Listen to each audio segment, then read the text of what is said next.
So Yeah. speaking of longevity, Yeah. because I come across people, especially newer uh, students or practitioners, let's say, of anything, Yeah. it could be martial arts or any sport, um, they overtrain or Yeah.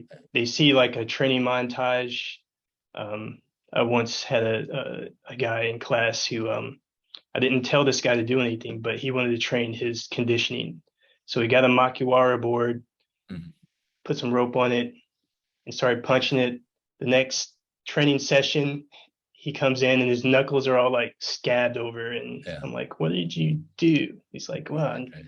punching conditioning. So, um, do you have any guidance for people who have trouble with this, how to Yeah. uh, modulate their training so they don't overtrain, and actually how much should you be training? Like, should Yeah. it be like an hour per session, 2 hours?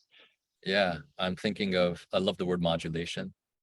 I'm thinking of the word culture and interoception, which I mentioned already. So part of that is cultural. Of course, we have self-responsibility, but I think in modern culture, like sooner, faster, kind of immediate gratification, like, wow, I want to be able to do that, that you see on TV, but maybe this is a trained athletes, and they've been training since they were 5, right?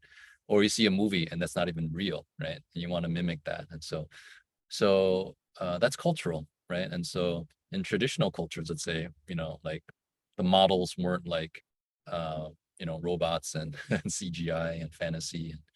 Um, the models were more like nature, right? And a tree or even an animal, right? And so we didn't feel this urgency, perhaps, right? Um, to have instant results. That wasn't even part of our vocabulary of our cultural values, right? So that's the context of training. I think that's why it shows up in so many different realms. I've seen it too, right? Whether you're, like you heard meditation is good. So then you're like, oh, you read a book about it, or you read all the books about it. You go to like a 10-day retreat, and it's a silent retreat, meditating for 8 hours a day. And then you're like, yeah, I want to master meditation, right?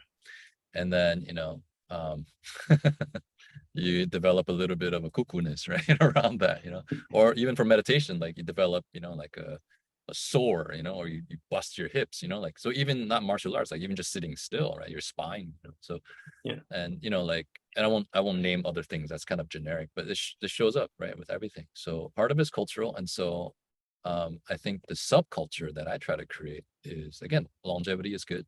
And interoception, right? I mentioned that. So I think that's a really powerful tool. And again, like I said earlier, that this is a form of self-care. No one can do this for you. Your Sifu, your guru, the goddess, no guide can do this for you, which is self-care in the sense of, in this case, training self-care, right? Only you know best that you're reaching a limit, and I'd say 70-80% rule is good. And for instance, with eating, like, do you always eat until you're like, oh, can't walk? Or do you have a good principle, like, I'm going to stop now, right? And stopping and quitting, right, is not a cultural value, right? So we keep pushing it to 110. And so, there's all sorts of side effects like that, right? With so many issues we don't have to get into. So modulation, let's say, modulation as self-care, um, when training for longevity, is predicated on interoception. Interoception, I'll define a little bit how I practice it.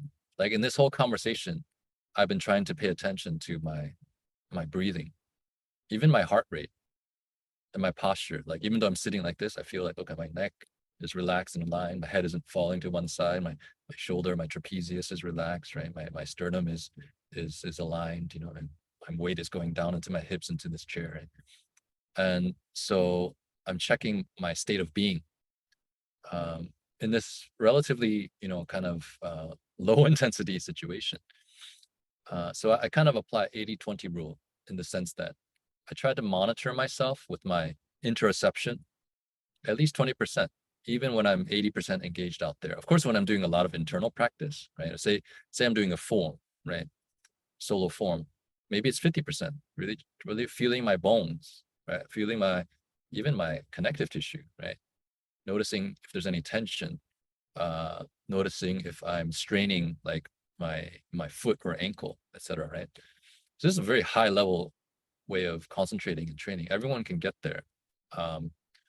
So again, cultural, like we want to show off, right? We want to have these quick gains, so we can whatever share it on social media, right?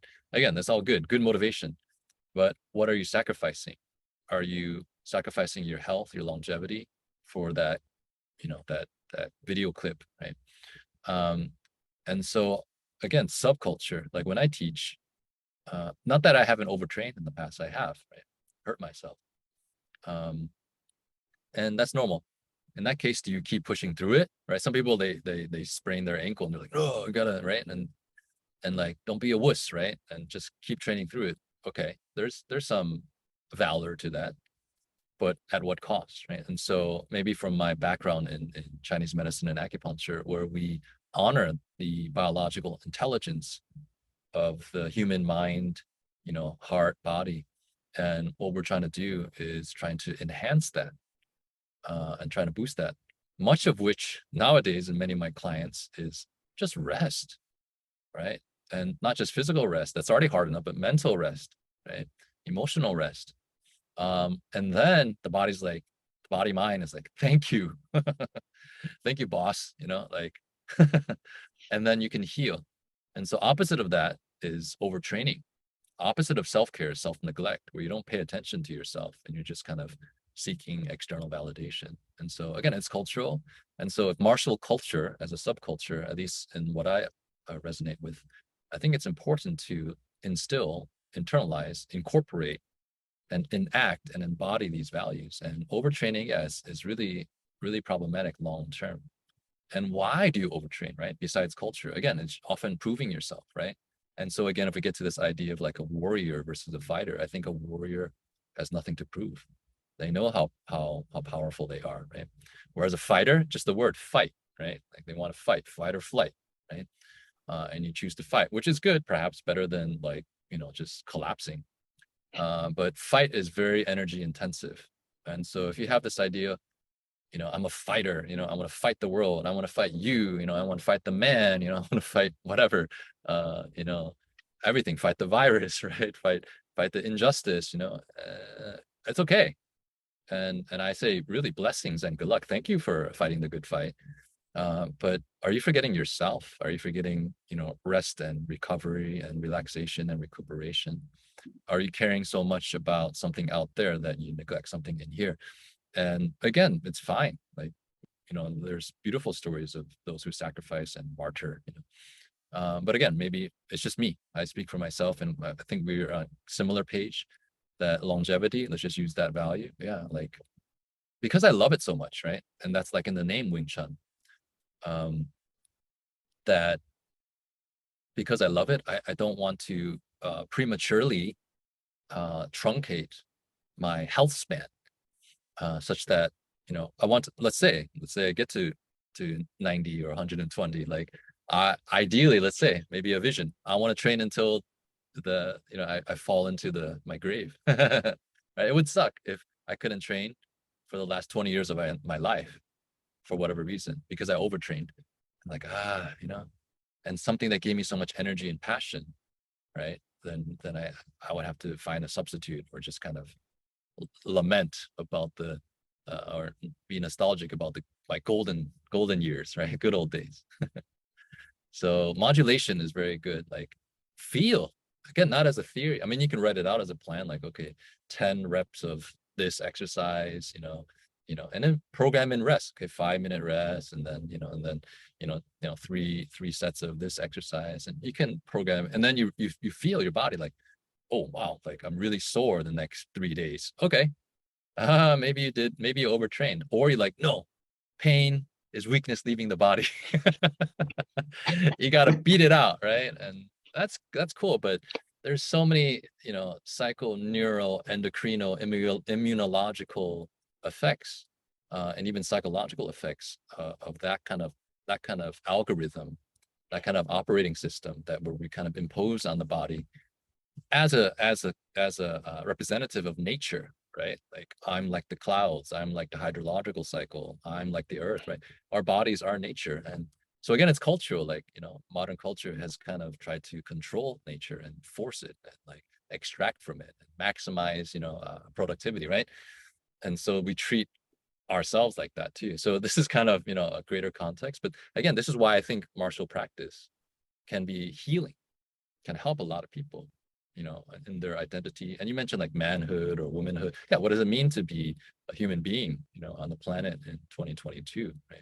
And what kind of wisdom can the martial path offer us to kind of reawaken, I think, some of the primal possibilities within us that modern culture has kind of amputated.